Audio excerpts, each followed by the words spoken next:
xMAJINKHANx here. So in this video, I'm gonna give you guys my top 5 games for 2021.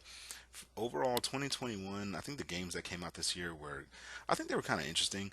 I think most of the indie games that came out this year really had a lot of interesting games on their list. The AAA games that came out this year, I thought that most of them were pretty decent.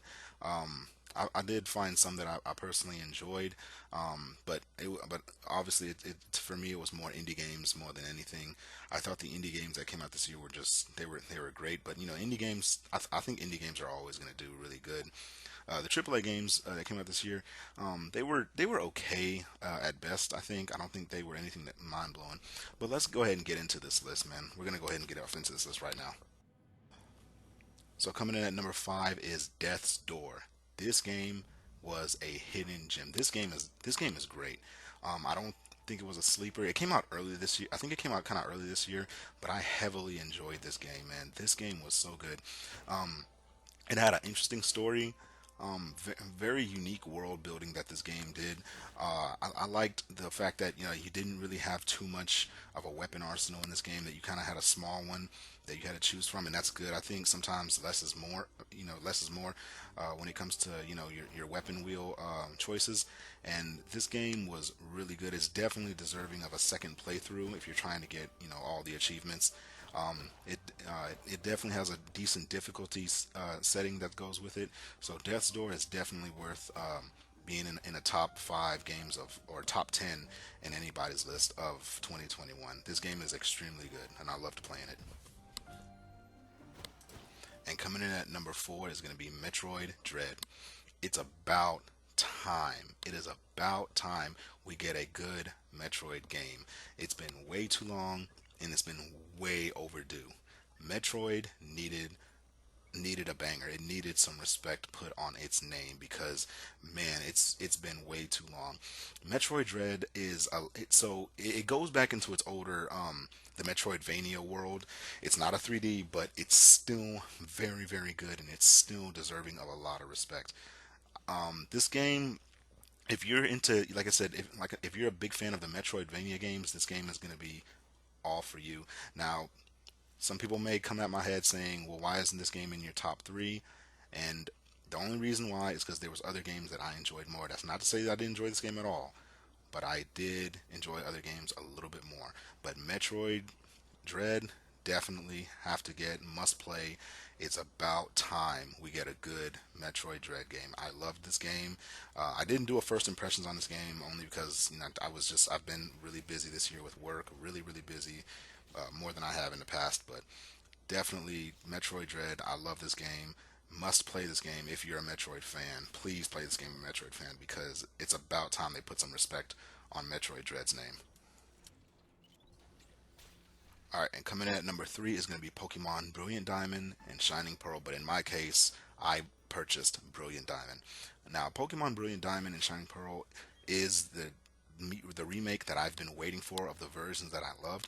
The only issue that I have with this game that scared me when I was making the remake is the decks for this game, the original game, was really not that big. But they did fix it by adding the underground and adding more Pokemon from other versions, which was excellent. So that really fixed a lot of things in this game, and I'm glad they put that in the game. Now, to understand why Pokemon Brilliant is my top 3 is because I spent a lot of time playing this game. The competitive scene was pretty cool. I didn't do as good as I thought I was in the competitive scene as much as I thought I was when I first planned on doing this, but nonetheless, I still enjoyed it. I'm still working on my story, my playthrough in Pokemon Brilliant Diamond, trying to complete the decks and all. But overall, the game is worth playing, and I know Pokemon's not done because they're getting ready to drop Pokemon Legends Arceus. Actually in this month in January as far as me uploading this video. But yes, Pokemon Brilliant Diamond is a great game. Must play. Alright, and coming at number 2 is Halo Infinite. Now, a lot of y'all know that before this game came out, when this game was announced, I trashed this game. I made fun of this game like crazy. I didn't think this was like I didn't have any respect for this game at all. Some of you watching this may know, like, what? How did Halo Infinite get on your top list? I trashed this game whenever it was announced, and I didn't think it was gonna be good because, like, I thought Xbox was gonna be slacking, but after playing it, I realized it's actually really good. It's really fun, and I love the multiplayer on it. The multiplayer is great. It's perfect, actually, and I swallowed my words on this one. Like I ate my words on this. Like Halo Infinite is great, and damn me for even thinking this game was bad. Like I deserve all the criticism. This game was very very fun, and I loved it. And coming in at my number one game of 2021 is Resident Evil Village. I honestly don't believe there was any Resident Evil Village had any real competition. I really don't believe this game had any real competition.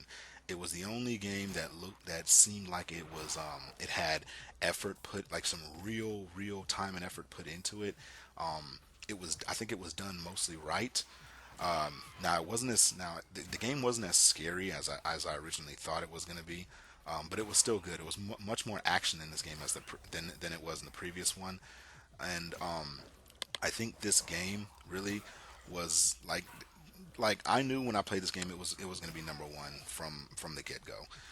Halo Infinite came hella close, but Resident Evil Village still had it by a long shot.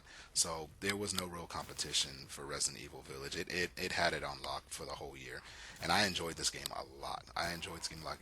You are able to get like damn near all of the achievements in this game pretty easy if you're achievement hunting, and it's good on hard mode on the hard mode. So if you're trying to play this game on hard mode, I would say play the game on hard mode from the beginning. Don't start on normal. Don't start on casual. Just start off on hard, and that way you can just knock that out easy, and then come back and play the game on easy. That way you can just clean out them achievements, and you'll just be able to knock that out. But that's going to complete it for my top five games of 2021. What were your top five games or top 10 games for 2021? Let me know in the comments below, and I'm gonna catch you guys later.